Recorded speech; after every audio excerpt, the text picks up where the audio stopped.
paz do Senhor, meus irmãos. Eu sou o Diácono Eduardo e nós estamos aqui para mais uma gravação da videoaula da lição dos jovens, a lição da CPAD, e desta vez estaremos comentando a lição de número 9, que tem por título Quem segue a Cristo aprende novos valores. Nós estamos falando da Igreja Assembleia de Deus em Parnamirim, a congregação de Boa Esperança, no setor 2, que é dirigida pelo pastor James Costa. Você que nos acompanha no canal EBD, em estudo, que ainda não se inscreveu, se inscreve lá no nosso canal, ativa as notificações, ativa o sininho lá para que você possa receber de primeira mão aí todas as videoaulas que aqui forem gravadas, e que você possa acompanhar a lição de jovens e a lição também de adultos, que nós também fazemos os comentários. E que essa lição, que esse comentário possa ser bênçãos para a vida de vocês, amém? Então vamos dar continuidade a esta lição de número 9, que, como a gente já falou, o título da lição diz: Quem segue a Cristo aprende novos valores. Nessa lição nós estamos comentando nesse trimestre imitadores de Cristo, é o tema desse trimestre, ensinos extraídos das palavras de Jesus e dos apóstolos. O texto principal dessa lição está em Mateus capítulo 20, versículo 26, que diz: Não será assim entre vós, mas todo aquele que quiser entre vós fazer-se grande, que seja vosso serviçal. E é nisso que consiste o reino de Deus, o Evangelho de Jesus Cristo. Um dos valores que nós aprendemos com o Evangelho de Jesus Cristo, que é servir uns aos outros. Jesus Cristo, ele nos ensina, quando ele é questionado pelos fariseus, pelos mestres da lei, qual é o maior de todos os mandamentos. E Jesus Cristo fala que o maior de todos os mandamentos é amar a Deus com todo o vosso coração, com todo o vosso entendimento, com toda a tua alma. E o segundo maior mandamento, semelhante a este, é amar o teu próximo como a ti mesmo. E aí a gente vê uma ligação entre nós e Deus, o primeiro mandamento, amar a Deus acima de todas as coisas, e entre nós o nosso próximo, o segundo mandamento, amar ao nosso próximo como a nós mesmos. E isso faz uma ligação entre nós e Deus e aquelas pessoas que estão ao nosso redor, os nossos próximos, aqueles que estão próximos de cada um de nós. E o reino de Deus é isso, é uma ligação entre todos os homens, entre Deus, através do amor. Amém? Então, nós devemos sim nos fazermos servos, servir uns aos outros. O resumo da lição vai dizer: seguir a Jesus implica uma ruptura com os valores do mundo e uma adesão à santidade de Cristo. A gente vai comentar aqui nessa lição que o mundo ele não vê da mesma forma que a palavra de Deus nos ensina, que o Evangelho de Jesus Cristo nos ensina. O mundo ensina a você perseguir os seus sonhos e você procurar crescer cada vez mais, e só você aumentar o seu ego, o egocentrismo, você é o centro de todas as coisas e só você para fazer todas as coisas acontecerem. E no reino de Deus não é assim.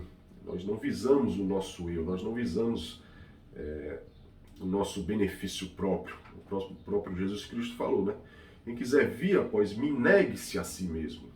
Então, negar a si mesmo é deixar de lado as nossas prioridades próprias, e assim colocarmos em primeiro lugar o reino de Deus e a sua justiça, e todas as outras coisas vos serão acrescentadas. Todas estas coisas vos serão acrescentadas, que estão naquele texto. Amém? Então, nesta lição, nós iremos cumprir 3 objetivos, que é mostrar o que precisamos ter cuidado, com a falsa piedade. Vamos compreender o que significa uma espiritualidade sadia e vamos conscientizar que devemos pensar segundo o padrão do reino. Amém? O texto bíblico está em Mateus, no capítulo 20, do versículo 20 ao 24. Nós não vamos fazer a leitura aqui, mas eu vou adiantar que o texto se trata daquele episódio em que a mãe de Tiago e João, que eram os filhos de Zebedeu, procuraram a Jesus Cristo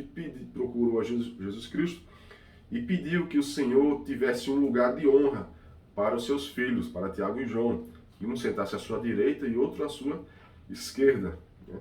E aí Jesus Cristo dá uma repreensão nela, né, que diz que não é da competência dele escolher quem vai sentar à sua direita e à sua esquerda. E mais para frente Jesus Cristo vai falar aquilo, né, que quem quiser, que é o texto principal, né, que aquele que quiser entre vós fazer-se grande, que seja vosso serviçal. Aquele que quiser ser o maior no reino de Deus, aquele que seja, se faça o menor.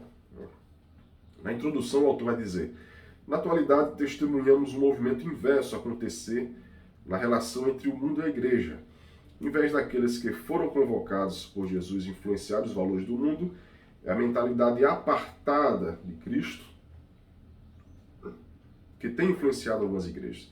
É urgente que retomemos aos princípios do reino, que sigamos o exemplo de Jesus e façamos da vida na casa de Deus um ambiente de edificação e crescimento. Né? Felizmente, hoje nós vemos todo tipo de igreja, né? Vários tipos de igreja que são abertas aí, que muitas vezes estão pecando quanto à verdadeira doutrina da palavra de Deus, quanto ao verdadeiro ensinamento que Jesus Cristo nos ensina, né? E em vez de estar indo na contramão do mundo, está dando meia volta e seguindo no mesmo caminho do mundo.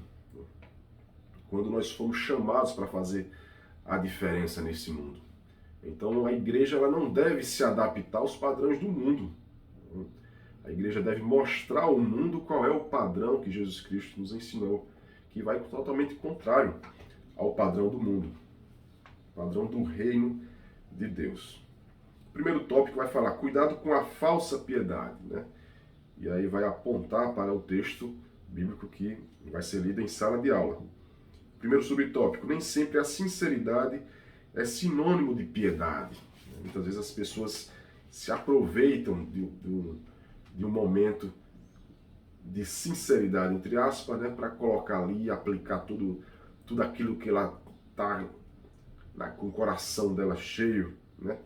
E às vezes aproveita da sinceridade para magoar as pessoas, para fazer algo que não condiz com o amor de Deus, né? O amor de Jesus Cristo. Imagine a cena. Uma frágil idosa intercede pelo futuro de seus filhos, que é o caso da mãe dos filhos de Zebedeu, Tiago e João. Pensando nesse tipo de contexto, podemos chegar à precipitada conclusão de que isso é um pedido tão viável quanto justo, né? Apesar de que era a mãe dos dois rapazes, né?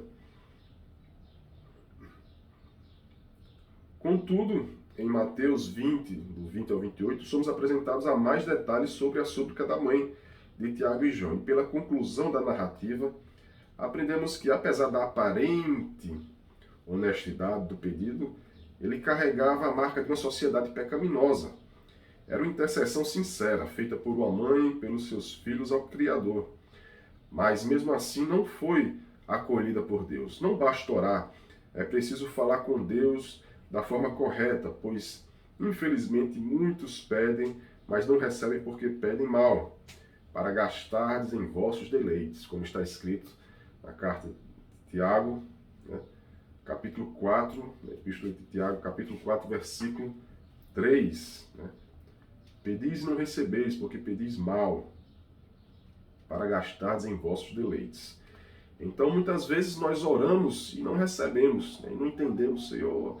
Está escrito lá em Mateus 7, né? Versículo 7, que tudo que nós pedimos, né? Pedir, dar-se-vos-á, bater, encontrar, e abrir-se-vos-á, buscar e achareis, né? E não recebe, mas muitas vezes é porque Deus sabe, né, que aquilo não é a vontade dele. Ele sabe qual é a vontade dele para as nossas vidas. Então nós devemos sempre, quando pedir a Deus algo, pedimos alguma coisa a Deus, pedimos que a vontade dele prevaleça sobre a nossa. A vontade dele que é boa, perfeita e agradável para as nossas vidas. Segundo subtópico, sim, existem orações e pedidos inadequados. Esse registro, desculpa.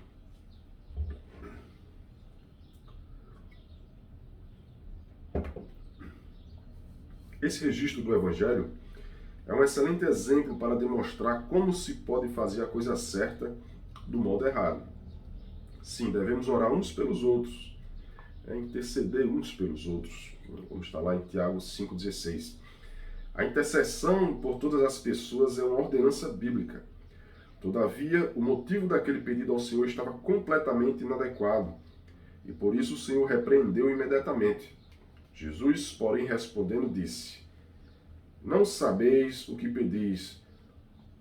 Podeis vós beber o cálice que eu hei de beber e ser batizado com o batismo com que sou batizado? Está lá em Mateus 20, 22. Logo aprendemos que não basta orar, mas é absolutamente necessário ter as motivações corretas ao falar com Deus. O Senhor jamais responderá a alguma oração que pede algo frontalmente contrário à sua vontade. O caso mais clássico desse tipo de situação é Balaão e sua tentativa de amaldiçoar o povo de Deus. Está lá em Números 23, do 7 ao 12. Então, não basta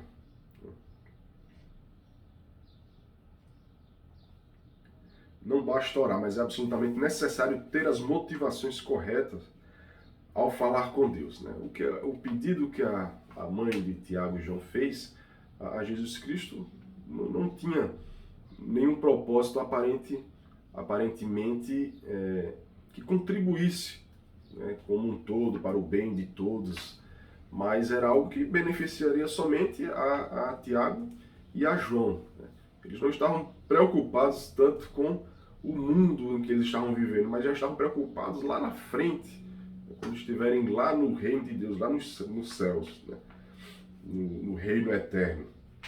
E já estavam procurando uma posição, um status maior do que a dos outros. Está um à direita e um à esquerda de Jesus Cristo. Então, quando nós chegarmos para pedir algo a Deus, nós devemos ter os argumentos corretos. Sabemos o que estamos pedindo, para que estamos pedindo. Chegar com todo o projeto pronto para Deus, bem explicadinho, para que... É claro que Ele sabe de todas as coisas, né? Mas Ele quer ouvir de cada um de nós. O que é que você tem planejado? Nós servimos a um Deus que Ele é extremamente organizado. Quando Ele manda Noé construir a arca, Ele já dá todas as instruções para Noé fazer a construção daquela arca. Tudo perfeitamente como Ele planejou. Quando fala para Davi que ele não vai construir o templo, né, mas ele dá todas as instruções da construção do templo ali para Davi. Então é um Deus extremamente organizado. Ele gosta que também sejamos organizados assim como Ele, né? Então, muitas vezes chegamos: Senhor, Tu sabes, né? Tu sabes. Senhor, eu não vou nem pedir, Tu sabes. Ele sabe sim, mas Ele quer ouvir da nossa boca. Tanto que quando Jesus Cristo ia curar, Jesus não sabia que um cego queria ver, que um aleijado queria andar, mas Ele chegava e perguntava: o que queres que eu te faça? Né? Senhor, eu quero ver. Senhor, eu quero andar. E assim o Senhor concedia a bênção àquelas pessoas. O Senhor, Ele gosta de ouvir, né, o que cada um de nós temos, o planejamento de cada um de nós. E nós fazemos isso através da oração. Nós nos chegamos mais a Deus, temos uma comunhão maior com Deus através da oração. É essencial para a nossa vida espiritual. Amém? Não existe favoritismo no reino. Qual o cerne do problema do pedido não atendido da mãe dos filhos de Zebedeu? A tentativa de garantir algum tipo de favorecimento com repercussão espiritual. Lá em Romanos capítulo 2, versículo 11, vai dizer que o Senhor Ele não faz acepção de pessoas, né? Então, Tiago, João, Pedro, né, todos eles eram vistos pelo Senhor da mesma forma. E todos vão receber o seu galardão no juízo, no dia do grande trono branco, né? Então todos ali receberão o seu galardão. O absurdo desse tipo de oração, em primeiro lugar, é a tentativa de desvirtuar a natureza de nosso relacionamento com o Eterno. Não precisamos de um padrinho, como foi a mãe dos filhos de Zebedeu nesse episódio: que episodicamente faça alguma coisa por nós, pois já somos filhas e filhos do bom Deus. Glória a Deus. Herdeiros de todas as coisas. Jamais reduz o grandioso Deus, nem seu maravilhoso amor. Glória a Deus. Todos nós temos a promessa de vida eterna, de um dia estarmos todos morando no céu. Glória a Deus. Isso já é suficientemente motivo de grande alegria para todos nós. Sabemos que um dia não estaremos no inferno, mas no céu, juntamente com Deus, com Jesus Cristo, com os anjos, adorando a Deus eternamente. Amém? O Eterno não faz um ranking de amor entre seus filhos. Ele simplesmente ama e abençoa com imparcialidade e generosidade. Os filhos de Adão é que insistem em divisões e rivalidades entre si, mas com relação à bênção de Deus não existe distinção alguma. Quando ele fala aqui os filhos de Adão, ele fala mais ou menos como se houvesse uma competição. Como Deus aceitou o sacrifício de Abel e não aceitou de Caim. Então, Caim viu aquilo ali como uma competição. Mas os filhos de Deus, quando são verdadeiramente transformados, são verdadeiramente novas criaturas, essa competição ela não deve existir em nosso meio.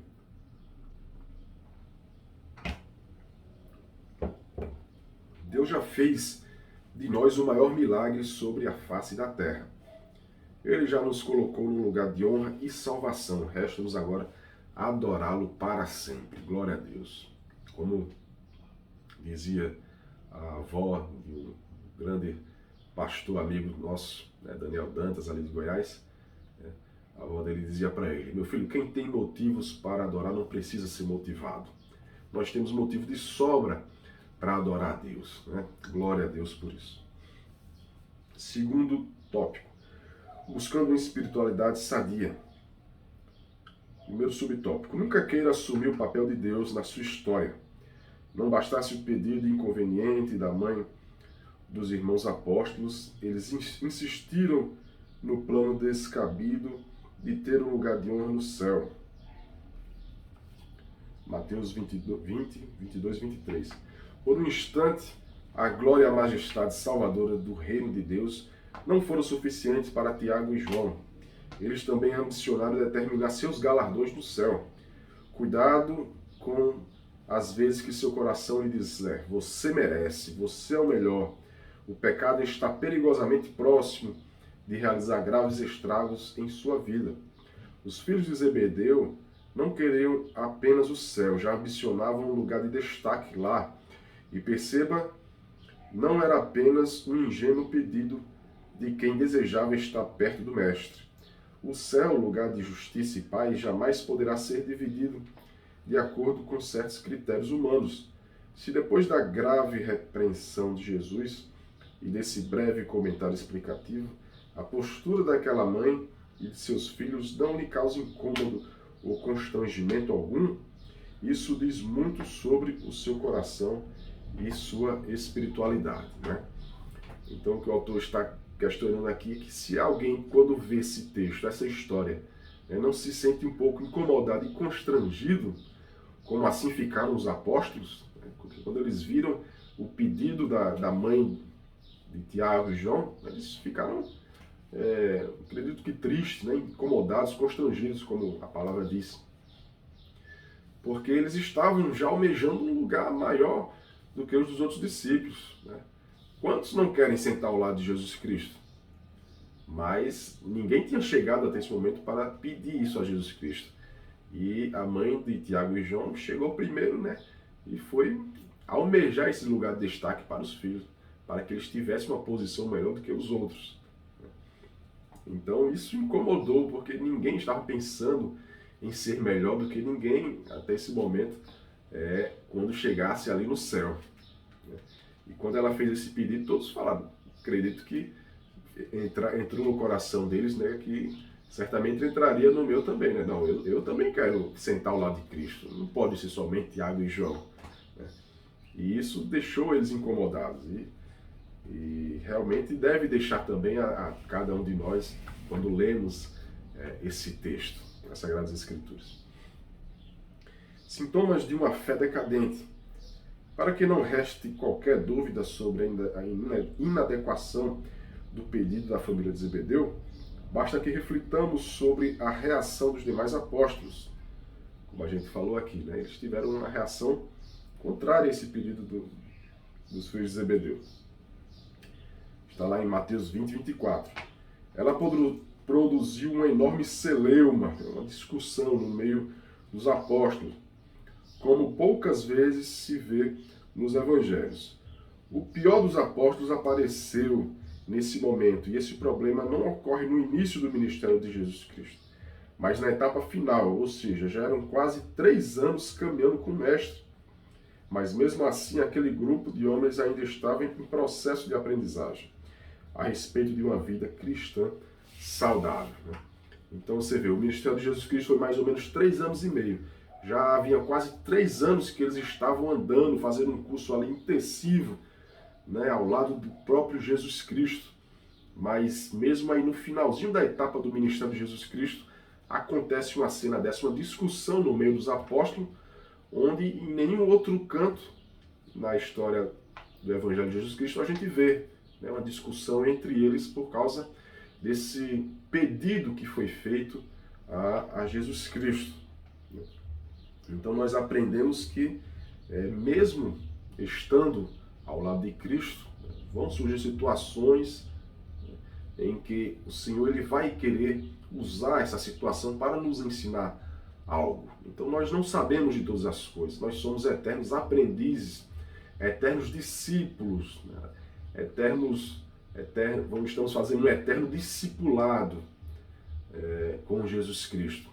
E todos os dias ele nos ensina como nós devemos assim viver, ter uma vida cristã saudável. Né? Os perigos da lógica do mundo. Já pensou se muitos crentes quiserem ser Zebedeus, né? Os filhos de Zebedeus? O que será da igreja se todo mundo quiser ter um lugar de destaque? Não, eu não vou servir a ninguém, eu só quero ser servido. Então, o que seria da igreja? Não existiria igreja dessa forma, dessa maneira. Infelizmente, precisamos reconhecer que em alguns lugares isso já pode estar acontecendo. São crentes carnais que querem os primeiros lugares, que alimentam seus egos e elogios públicos. Jesus exortou os escribas e fariseus há quase 2000 anos, porque eles viviam dessa forma. Eles queriam os primeiros lugares, queriam estar sendo vistos. Precisamos ter cuidado, pois contra isso que Jesus se opôs de modo contundente. Foi contra isso que Jesus se opôs de modo contundente. Não houve qualquer tipo de negociação com o erro. O mestre desconsiderou completamente a petição e imediatamente lembrou seus amigos da qualidade de valores que eles deveriam buscar. Não pode ser diferente de hoje. É tempo de aprender o que significa servir a Deus. Amém? E depois que Jesus Cristo fala, né, para ela que não seria possível, porque não é ele quem vai definir, quem vai sentar à sua direita e à sua esquerda, pois será o Pai. E ele vai dizer que aqueles que querem ser o maior no reino dos céus seja o menor. Né? Então nós fomos feitos para adorar a Deus e para servir uns aos outros. Terceiro e último tópico vai dizer, pensando segundo o padrão do reino. Primeiro subtópico, a lógica do reino é diferente da lógica do mundo. A igreja não pode imitar o império das trevas. Nossas igrejas locais não têm nada a aprender com a filosofia deste mundo. Ou seja, sua maneira de pensar. Observe o que diz Romanos 12, 2. E não vos conformeis com este mundo, mas transformai-vos pela renovação do vosso entendimento, para que experimenteis qual seja a boa, agradável e perfeita vontade de Deus. Então, como a gente falou aqui, não é você se adaptar ao mundo, mas é você se adaptar, ser transformado pelo Espírito Santo, pela palavra de Deus, pela renovação do vosso entendimento, pelo arrependimento dos seus erros, dos seus pecados, né? Havendo assim a transformação deixando de fazer tudo aquilo que não agrada a Deus e passando a fazer a vontade de Deus, que é boa, agradável e perfeita para as nossas vidas. Jesus deixou bem claro aos seus discípulos que as relações do reino precisam ser bem diferentes do modo como a sociedade sem Deus funciona. A igreja fundamenta-se exatamente nisso, no reconhecimento dos princípios inegociáveis do reino de Deus. A palavra de Deus nos ensina qual é o fundamento, o Evangelho de Jesus Cristo é o nosso fundamento para uma vida cristã saudável. Servos do reino. Não há expressão melhor do que esta para definir o que é um líder segundo os padrões do reino de Deus. Ele é um servo. Outros sinônimos possíveis para a tradução de doulos são mordomo, servo e diácono. Quem quiser ser grande deve ser o menor servo entre todos. Percebe-se assim que a honra valorizada por Jesus se estabelece no privilégio de servir os pequeninos de Deus. Amém? Glória a Deus. O próprio Jesus Cristo, em determinado momento em que ele se assenta, à mesa, Jesus Cristo ele lava os pés do discípulo. Então ele dá uma grande lição aos discípulos do que é servir, do que é ser um servo. Então, se o próprio Jesus Cristo fez isso, quanto mais nós não podemos assim servir uns aos outros. Terceiro e último subtópico. Jesus, o modelo inquestionável a ser seguido. O líder autêntico segue o modelo de gestão deixado por Jesus. Ele se importa com o bem-estar das pessoas e tem uma rotina de serviço para o reino. Estes têm imensa alegria quando observam o reino de Deus crescendo na vida das pessoas. O trabalho de Cristo não se limitou ao templo, mas o nosso Mestre proclamou o reino a todos. Calejou os pés em sua jornada, se doou ao extremo, a ponto de dormir em meio a uma tempestade e não conseguir descansar por estar comprometido em orar, mesmo depois de extenuantes jornadas. Imite o modelo de liderança de Jesus Cristo. Então, nós devemos ser imitadores de Jesus Cristo. Jesus Cristo mesmo nos falou isso. Então, ele foi um líder nato e nos ensinou como um verdadeiro líder deve agir, líder como servo.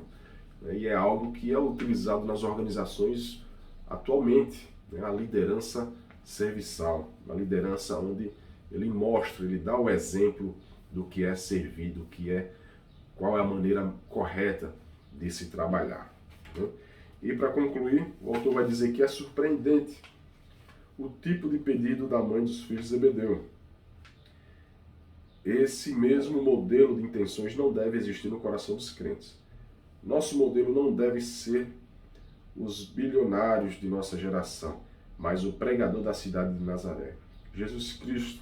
Que venhamos seguir o exemplo de Jesus, pois ele não se negou a orar a palavra de Deus,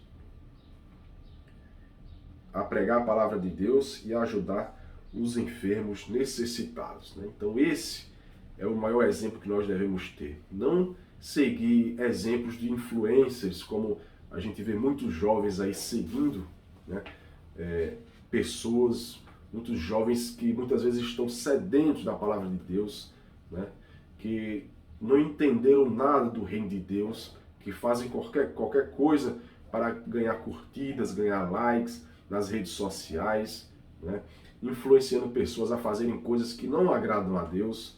E muitas vezes jovens de dentro da própria igreja estão seguindo esses tipos de pessoas, quando todos nós devemos ser somente seguidores de Jesus Cristo.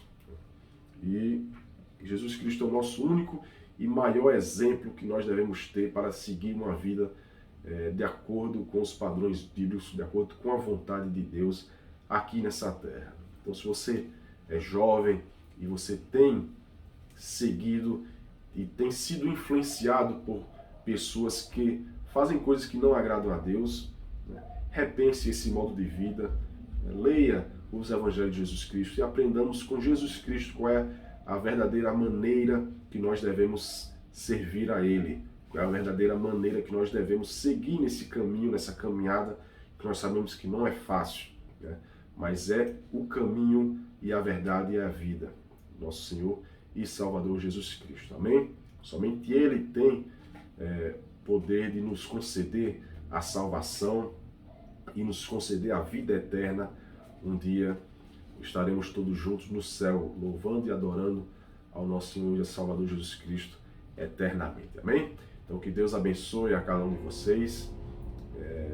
Como a gente falou, se inscreve no nosso canal, curte se você gostou, né? E compartilha também. E assim nós estaremos mostrando para o YouTube, né, que esse vídeo é relevante, que esse vídeo tem alcançado muitas vidas e através do seu compartilhamento, né, esse vídeo vai chegar até outras pessoas. Então que Deus abençoe a todos vocês.